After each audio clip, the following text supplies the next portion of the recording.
Hello Bengaluru Malur industrial ಏರಿಯಾದಲ್ಲಿ ಒಂದು building ಸೇಲ್ಗೆ ಬಂದಿದೆ. G+4.5 floor building. So ground ಫ್ಲೋರಲ್ಲಿ ಬಂದು 4 1 BHK ಮನೆಗಳು, first floor, second floor, third floor, fourth floor ಬಂದು 1 ಫ್ಲೋರ್ಗೆ 5 1 BHK ಮನೆಗಳು. ಟಾಪಲ್ಲಿ ಬಂದು 1 BHK, ಟೋಟಲ್ 25 1 BHK ಹೌಸ್ ಬರುತ್ತೆ. 1 BHKಗೆ 10,000, ಅಂದರೆ 25 ಮನೆಗೆ 10,000 ಅಂದರೆ 2,50,000 ಆಯಿತು ರೆಂಟಲ್ ಇನ್ಕಮು.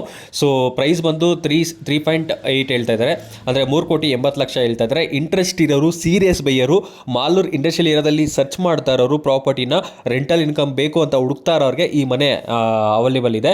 ಇಂಟ್ರೆಸ್ಟ್ ಇರೋರು ಮಾತ್ರ, ಈ ಬಜೆಟಲ್ಲಿ ನೋಡ್ತಾ ಇರೋರು ಮಾತ್ರ ನಮ್ಮನ್ನು ಕಾಂಟ್ಯಾಕ್ಟ್ ಮಾಡಿ. ಎಲ್ಲರೂ ಕಾಲ್ ಮಾಡೋಕ್ಕೆ ಹೋಗಬೇಡಿ. ನಾನು ಕಾಲ್ ಪಿಕ್ ಮಾಡಿಲ್ಲ ಅಂದರೆ ವಾಟ್ಸಪ್ಪಲ್ಲಿ ಈ ವಿಡಿಯೋ ಲಿಂಕ್ನ ಶೇರ್ ಮಾಡಿ ಡೀಟೇಲ್ಸ್ ಕೇಳ್ಬೋದು. ಓನ್ಲಿ ಸೀರಿಯಸ್ ಬೈಯರ್ಸ್ ಮಾತ್ರ ನಮ್ಮನ್ನು ಕಾಂಟ್ಯಾಕ್ಟ್ ಮಾಡಿ. ಟೈಮ್ ಪಾಸ್ ಮಾಡೋರು ನಮಗೆ ಕಾಲ್ ಮಾಡೋಕ್ಕೆ ಹೋಗಬೇಡಿ. ನಮ್ಮದು ವ್ಯಾಲ್ಯೂಬಲ್ ಟೈಮ್ ಇದೆ, ನಿಮ್ಮದು ವ್ಯಾಲ್ಯೂಬಲ್ ಟೈಮ್ ಇದೆ, ವೇಸ್ಟ್ ಮಾಡೋದು ಬೇಡ. ಇಂಟ್ರೆಸ್ಟ್ ಇರೋರು ಮಾತ್ರ ಕಾಂಟ್ಯಾಕ್ಟ್ ಮಾಡಿ. ಹಾಗೆ ಪ್ರೈಸ್ ಬಂದು ನೆಗೋಷಿಯಬಲ್ ಆಗುತ್ತೆ, ಬಟ್ ಓನ್ಲಿ ಸೀರಿಯಸ್ ಬೈಯರ್ಗೆ ಮಾತ್ರ. ಸೊ ಡೈರೆಕ್ಟ್ಲಿ ವಿಸಿಟ್ ಮಾಡ್ಬೋದು. ಸೊ ಯಾರಿಗೂ ಲೊಕೇಶನ್, ಎಕ್ಸಾಕ್ಟ್ ಲೊಕೇಶನ್ ಅದು ಇದು ಯಾರಿಗೂ ಕಳ್ಸೋಕ್ಕೆ ಹೋಗಲ್ಲ. ಓನ್ಲಿ ಕಾಲ್ ಮಾಡಿ, ನಾವು ಮೀಟಪ್ ಲೊಕೇಶನ್ ಹೇಳ್ತೀವಿ. ಡೈರೆಕ್ಟ್ಲಿ ಬಂದು ವಿಸಿಟ್ ಮಾಡಿ, ಓಕೆ ಆದರೆ ಪರ್ಚೇಸ್ ಮಾಡ್ಬೋದು. ಹಾಗೆ ನಿಮ್ಮ ಸ್ನೇಹಿತರು, ಫ್ರೆಂಡ್ಸು ಯಾರೇ ಆಗಲಿ rental income building investment purpose ನೋಡ್ತಾ ಇರೋರಿಗೆ ಈ ವಿಡಿಯೋನ ಶೇರ್ ಮಾಡಿ. ಓನ್ಲಿ ಫಾರ್ ಸೀರಿಯಸ್ ಬೈಯರ್ಸ್ಗೆ ಮಾತ್ರ. ಪದೇ ಪದೇ ಹೇಳ್ತಾ ಇದ್ದೀನಿ, ಓನ್ಲಿ ಫಾರ್ ಸೀರಿಯಸ್ ಬೈಯರ್ಗೆ ಮಾತ್ರ. ಎಲ್ಲರೂ ಕಾಲ್ ಮಾಡೋಕ್ಕೆ ಹೋಗ್ಬೇಡಿ. ಪರ್ಚೇಸ್ ಮಾಡೋರು, ಈ ಬಜೆಟಲ್ಲಿ ನೋಡ್ತಾ ಇರೋರು, ಈ ಬಜೆಟಲ್ಲಿ ಓಕೆ ಅನ್ನೋರು ಮಾತ್ರ ನಮ್ಮನ್ನು ಕಾಂಟ್ಯಾಕ್ಟ್ ಮಾಡಿ. Thank you. ಮತ್ತೊಂದು ಪ್ರಾಪರ್ಟಿ ಡೀಟೇಲ್ ಸಿಗೋಣ.